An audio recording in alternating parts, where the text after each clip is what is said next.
म्लेच्छराज ने अपने अनुयायियों के लिए जो अनुशासन का मापदंड तैयार किया है, हम उसके विषय में चर्चा कर रहे हैं। अनुशासन संख्या 7 का यह कहना है, आप अपने कर्ज सदैव चुकाएंगे।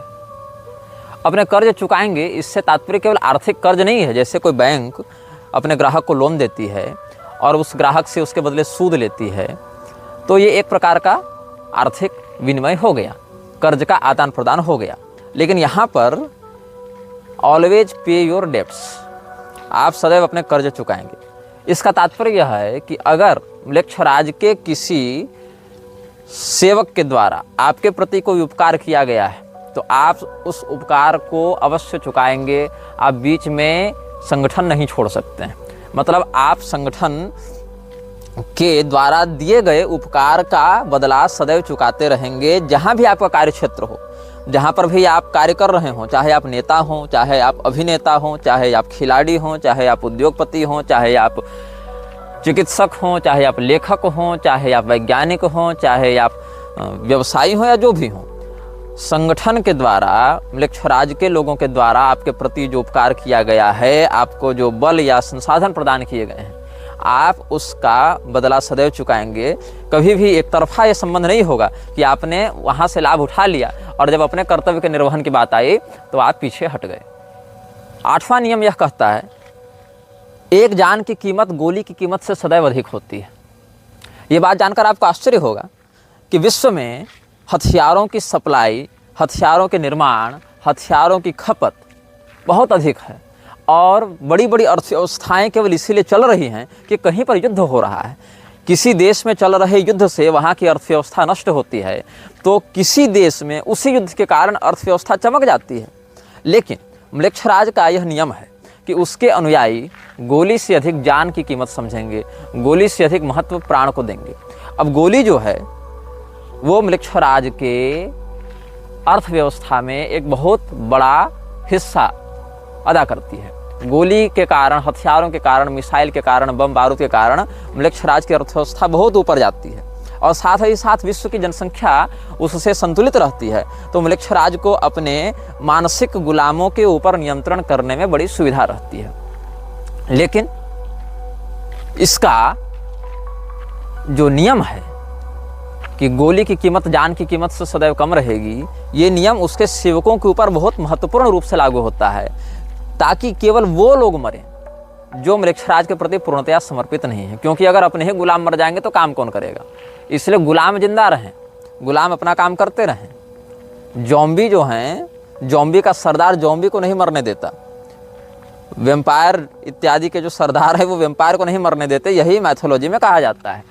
लेकिन ये बात यहाँ भी लागू होती है कि गुलाम अगर मर जाएंगे तो हमारे अभियान को आगे बढ़ाएगा कौन? हमको मैन पावर कहाँ से मिलेगा? इसीलिए लोग मरें, लेकिन मरने वालों में हमारे गुलाम ना हों। हमारे गुलामों की जान की कीमत गोली की कीमत से सदैव ज़्यादा रहेगी। इसीलिए जहाँ बड़े बड़े युद्ध हो रहे हों, वहाँ मरने वाले लोग या तो म्लेच्छराज के संगठन में, म्लेच्छराज के दल में बहुत निम्न स्तर के लोग हैं जिनके मरने से म्लेच्छराज की सत्ता को प्रभाव नहीं पड़ता, या फिर ये वो लोग हैं जिनको जिंदा रखकर अब म्लेच्छराज को कोई लाभ नहीं होगा। म्लेच्छराज का 9वां नियम यह कहता है, बिना पहले स्तर को पार किए आप अगले स्तर तक नहीं पहुंच सकते हैं। आपको जो काम करने के लिए कहा गया है, यदि आप उस काम में असफल होते हैं तो आप उसी स्तर में फंसे रह जाएंगे। जैसे कि किसी भी सत्ता के लिए अलग अलग स्तर होते हैं। जैसे कि नेतागिरी में भी स्तर है, मुखिया है, सरपंच है, उसके ऊपर आप नगर पंचायत या जिला परिषद देख लीजिए, उसके ऊपर सांसद है, विधायक सांसद देख लीजिए, उसके ऊपर प्रधानमंत्री, मुख्यमंत्री इत्यादि हैं। तो उसी प्रकार से यहाँ भी अलग अलग स्तर हैं। और फ्रीमेसन्स में भी 33 स्तरों की बात कही जाती है और फ्रीमेसन्स भी काउंसिल ऑफ 17 का एक हिस्सा है। फ्रीमेसन्स हो, इल्यूमिनाती हो या बोन एंड स्कल्स हो, ये सब अलग अलग जो अनुभाग चल रहे हैं म्लेच्छराज के, ये सभी काउंसिल ऑफ 17 का ही हिस्सा है। काउंसिल ऑफ 17 में 15 संस्थाएं हैं और जो 2 हैं वो आर्द्रम्लेच्छ और अनाम्लेच्छ हैं। जो मतलब जैसा कि मैंने आपको पिछले अनुभाग में बताया था, एक ही शरीर में रहने वाली 2 शक्तियां हैं, आर्द्रम्लेच्छ और उसका नियंत्रक अनाम्लेच्छ। तो ये 16 लोग जो 17वें के साथ युक्त हैं, उनमें 15 तो संगठन के नायक हैं, एक उनका भी नायक है और उसके अंदर जो 17वां है वो इन समस्त लोगों को शैतानी ऊर्जा प्रदान करने वाला तत्व है। तो यहाँ पर मैं बता रहा था, 9वां नियम यह कहता है कि कोई भी व्यक्ति जिसको जो प्रोजेक्ट दिया गया है, जो टारगेट दिया गया है, जो काम दिया गया है, उसको जब तक वो पूरा नहीं करता तब तक उसको अगले स्तर में प्रवेश की अनुमति नहीं मिलेगी। उसको ये पता नहीं चलेगा कि हम किसके लिए काम कर रहे हैं, उसको यह पता नहीं चलेगा कि हम जो यह कार्य किए, इस कार्य से किन सत्ताओं को लाभ पहुंचा, किस प्रकार के तत्वों को लाभ पहुंचा। हो सकता है आपको लग रहा है नेतागिरी में कि हमने ये कॉरिडोर बनवा दिया, ये प्रोजेक्ट कर दिया, ये पुल बनवा दिया, ये फैक्ट्री लगवा दी, तो इससे हमारे सीनियर नेता को लाभ हुआ, लेकिन उसके ऊपर जो बैठा है उस तक आप नहीं पहुंच सकते। जैसे किसी गेम में एक लेवल पार करने के बाद दूसरा लेवल अनलॉक होता है और उसके बाद आपको पता चलता है कि आगे की कहानी क्या है या आगे की प्रणाली क्या है, वैसे ही यहाँ पर समझना चाहिए कि एक स्तर के कार्यों को बिना पूरा किए हुए आप ऊपर के अधिकारियों से नहीं मिल सकते और ऊपर के अधिकारियों की वास्तविकता को नहीं जान सकते हैं। 10वां नियम यह कहता है कि आप कभी भी अपने जीवन के निर्णयों से म्लेच्छराज की सत्ता को प्रभावित नहीं करेंगे नकारात्मक रूप से।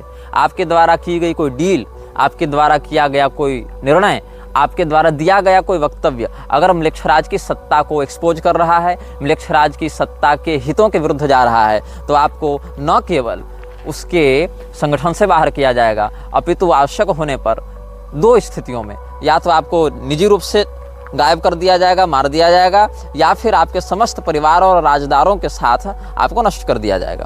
तात्पर्य यह है कि यदि आप किसी विषय में कंप्रोमाइज कर रहे हैं, किसी विषय में निर्णय ले रहे हैं और वो निर्णय आपके उच्चाधिकारियों के संज्ञान के बिना है, तो आप इस बात को सुनिश्चित करें, यदि जिंदा रहना चाहते हैं तो, कि आपके द्वारा लिए गए निर्णय से आपके उच्चाधिकारी नकारात्मक रूप से प्रभावित नहीं हो। म्लेच्छराज के 11वें नियम को कहते हैं मंदिर का नियम। इस नियम को इसने वेदों से चुराया है। वेदों में एक सिद्धांत है, देहो देवालय प्रोक्तो जीवो नाम सदाशिवः त्यजेत ज्ञान निर्माल्यम सोहम भावेन पूजयेत। तात्पर्य क्या है? हमारा शरीर ही मंदिर है और उसमें रहने वाला जीवात्मा ही परमात्मा का स्वरूप है। इसीलिए शरीर रूपी मंदिर में रहने वाले चेतन रूपी देवता की हम आराधना करते हैं और अपने अज्ञान को ही निर्माल्य समझकर उसका विसर्जन करते हैं, ज्ञान को ही उपलब्धि मानकर स्वीकार करते हैं।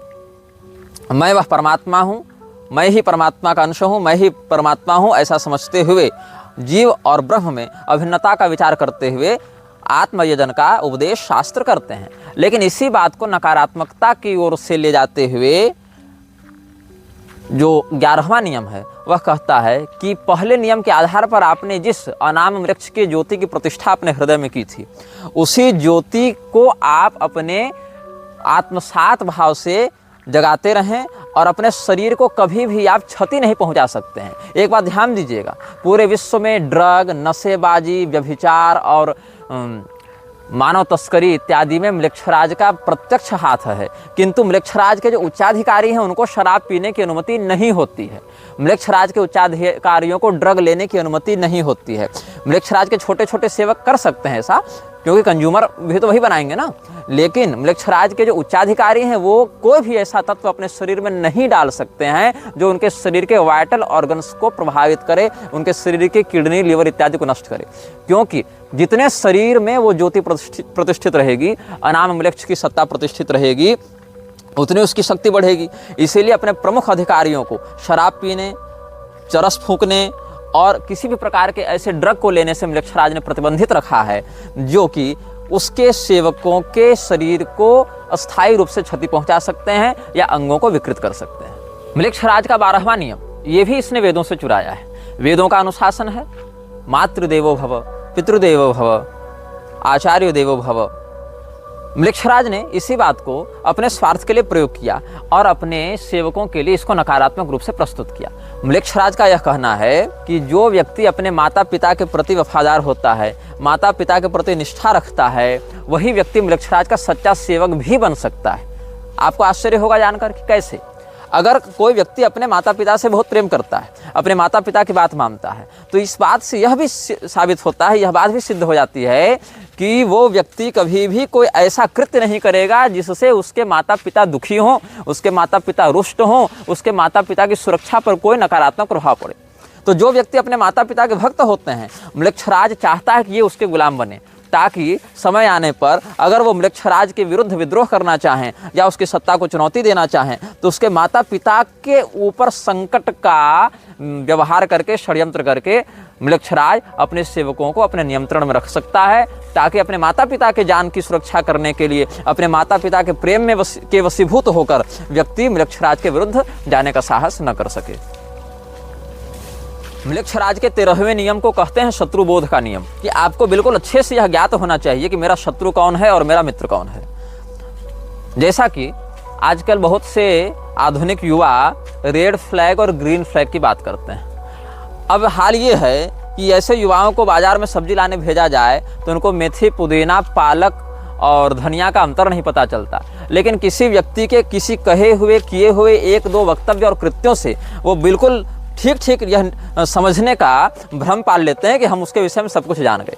नहीं, क्योंकि म्लेच्छराज का पूरा सिंडिकेट ही कपट, षड्यंत्र और विश्वासघात पर चल रहा है। बाहरी लोगों के लिए, संगठन के आंतरिक लोगों के लिए नहीं, बाहरी लोगों के लिए, बाहरी दुनिया के लिए म्लेच्छराज कपट, विश्वासघात के ही आधार पर समस्त कार्यों को करता है। तो यह समझना चाहिए कि आप अपने शत्रु और अपने मित्र को बहुत अच्छे से पहचानेंगे। हो सकता है कोई व्यक्ति षड्यंत्र करके आपके दल में सम्मिलित होना चाहता हो और आप उससे रहस्य बता दें, या आपके विश्वास को अपना हथियार बनाता हुआ वह म्लेच्छराज के विरुद्ध कोई षड्यंत्र करे या उसकी सत्ता को चुनौती देने का प्रयास करे, तब क्या होगा? तो हमारे गुलामों के माध्यम से हमारी सत्ता बढ़ती रहे, बिगड़े नहीं, इसके लिए उसके गुलाम सदैव सतर्कतापूर्वक अपने वास्तविक मित्र और वास्तविक शत्रु का चिंतन करते रहते हैं। ये म्लेच्छराज का एक और नियम हमने आपके समक्ष बताया। म्लेच्छराज का 14वां नियम है सीमा का नियम।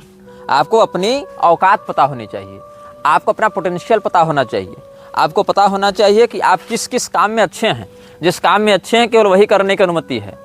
एक्सपेरिमेंट नहीं करना है कि हम ये काम करके देखते हैं, हम ये काम करके प्रयास करते हैं। म्लेच्छराज के अभियान में एक्सपेरिमेंट की अनुमति नहीं है, वहाँ परिणाम की निश्चितता होनी चाहिए।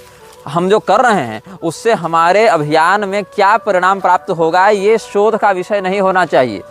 जब आप समाज में किसी हथियार को लॉन्च करेंगे, जब आप समाज में किसी महामारी को लॉन्च करेंगे, जब आप समाज में किसी प्रकार के व्यवस्था को लागू करेंगे तो उस बात का परीक्षण करने के लिए लागू नहीं करेंगे, परिणाम की प्राप्ति को होने के लिए लागू करेंगे।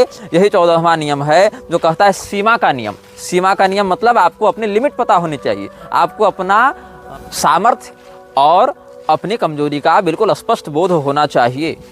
म्लेच्छराज का 15वां नियम यह कहता है आप अपने नायक को प्रतिस्थापित नहीं कर सकते हैं। There would be only one and only one boss. इसका अर्थ है कि म्लेच्छराज का कोई उत्तराधिकारी नहीं होगा। म्लेच्छराज का कोई चयन नहीं कर सकता है कि चलो काउंसिल ऑफ 17 में आज हम इसको बना दिए, 5 साल के बाद इसको बना दिए, उसको बना दिए। बिल्कुल नहीं, ये प्रतिबंधित है। वहाँ पर इस प्रकार की दावेदारी नहीं हो सकती है कि अभी वाला म्लेच्छराज जो है आर्धम्लेच्छ उसको प्रतिस्थापित कर दें और उसके जगह हम उसी काउंसिल से किसी दूसरे नेता को उठाकर खड़ा कर दें। ऐसा बिल्कुल नहीं हो सकता है। म्लेच्छराज के यहाँ वोटिंग का कोई सिस्टम नहीं है, कोई व्यवस्था नहीं है। म्लेच्छराज इस बात को बिल्कुल स्पष्टता से कहता है कि आप किसको अपना नायक मानते हैं और उस नायक के प्रति आप वफादार बने रहें, और निश्चित ही वो स्वयं को ही सर्वश्रेष्ठ नायक के रूप में ख्यापित करता है। यहाँ तक कि म्लेच्छराज 2 प्रकार के विकल्प देता है, या तो आप ईश्वर को अपना सर्वस्व माने या तो पैसे को। यदि आप ईश्वर को अपना सर्वस्व मानते हैं तो इसका अर्थ है कि आप म्लेच्छराज के संगठन में प्रवेश पाने योग्य नहीं हैं। यदि आप पैसे को अपना सर्वस्व मानते हैं तो म्लेच्छराज आपको इतना कुछ दे देगा जिसकी आपने कभी कल्पना भी नहीं की होगी। 16वां नियम पलायन का नियम है। पलायन का नियम यह कहता है कि आप भागने से डरेंगे नहीं। ये एक विचित्र बात है, क्योंकि आमतौर पर अच्छा उसको माना जाता है जो भागे नहीं, परिस्थितियों का डटकर सामना करे। लेकिन म्लेच्छराज का 16वां नियम है पलायन का नियम। आपको बिल्कुल पता होना चाहिए कि कहाँ पर भागना फायदेमंद है, कहाँ पर कदम पीछे खींचना फायदेमंद है, कहाँ पर बने रहने से आपको क्षति होगी। इसीलिए आप परिस्थितियों से भागने के लिए सदैव तैयार रहें। लड़ने के लिए तो तैयार हैं, ठीक है, लेकिन प्रयास करें कि यदि अपने आप को छिपाकर, अपने आप को भगाकर अगर स्थिति को अपने अनुकूल किया जा सकता है तो केवल ज़्यादा ड्रामेबाजी, डायलॉगबाजी, होशियारी, हीरोगिरी दिखाने के चक्कर में काम न करें। वहाँ से पलायन कर जाएं, छिप जाएं और अपने रूप को छिपा लें ताकि आपकी वास्तविकता समाज के सामने न आए। 17वां नियम है अच्छाई का नियम। Everything good is not always good for you. म्लेच्छराज का 17वां नियम है अच्छाई का नियम। हो सकता है बाकियों के लिए वो चीज़ बहुत अच्छी हो, लेकिन आपको ध्यान में रखना है कि हर अच्छी चीज़ आपके लिए अच्छी नहीं होती। दवाइयाँ तो बहुत सी हैं, हर दवाई हर मरीज के लिए नहीं होती। भोजन हर प्रकार के उपलब्ध हैं, हर प्रकार का भोजन हर प्रकार के उपभोक्ता के लिए सही नहीं होता। तो ये समझना बहुत आवश्यक है कि संसार में जितनी भी अच्छी चीज़ें हैं, आवश्यक नहीं कि सब आपके लिए भी अच्छी हों। इसीलिए मृक्षराज का 17वां नियम यह कहता है कि कभी भी बाहरी अच्छाई की देखा देखी में निर्णय न लें, उसमें हितों का ध्यान रखना सीखें। मृक्षराज का 18वां नियम यह कहता है, आपके हृदय में अनाम मृक्ष की जो ज्योति प्रतिष्ठापित की गई थी पहले नियम के आधार पर, आप उसको बेच नहीं सकते, क्योंकि आपने अपनी आत्मा बेच दी है अनाम मृक्ष को। अब आप उसका पुनः विक्रय नहीं कर सकते हैं, साथ ही आप उसको स्थानांतरित नहीं कर सकते हैं। जो व्यक्ति मृक्षराज का सेवक होता है, ये बात ध्यान में रखता है, अपने बेटे को भी वह ज्योति स्थानांतरित नहीं कर सकता। The flame of soul can't be sold और कांट बी ट्रांसफर्ड।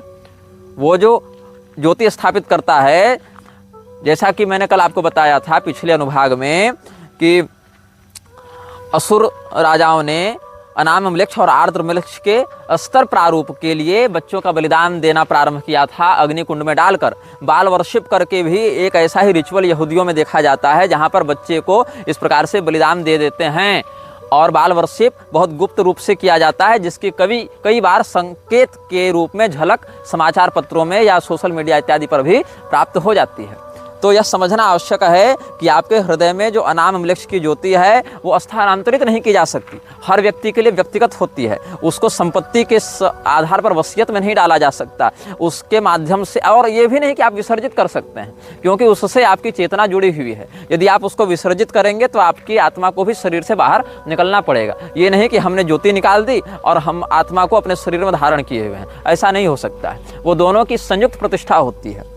यदि आप में उस ज्योति की सुरक्षा करने का साहस नहीं है, उस ज्योति की सुरक्षा करने का सामर्थ्य नहीं है, तो धीरे धीरे वह ज्योति आपको नष्ट कर देती है।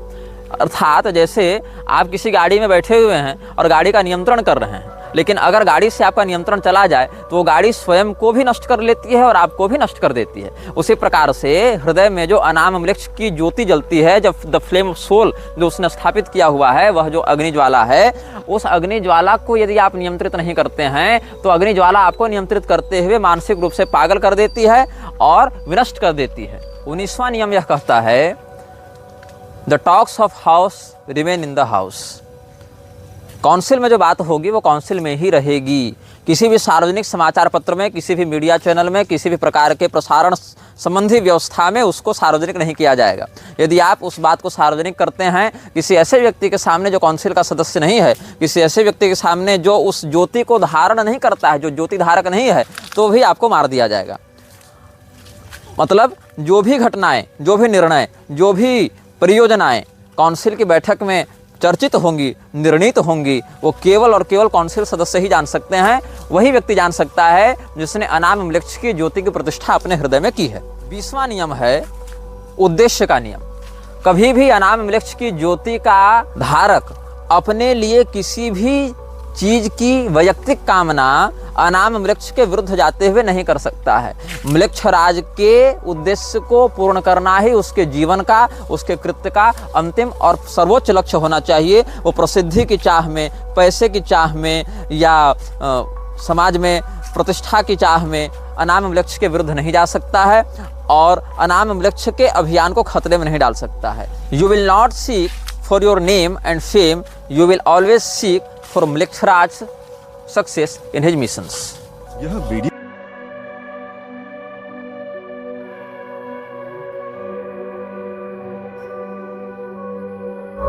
This video may get deleted soon.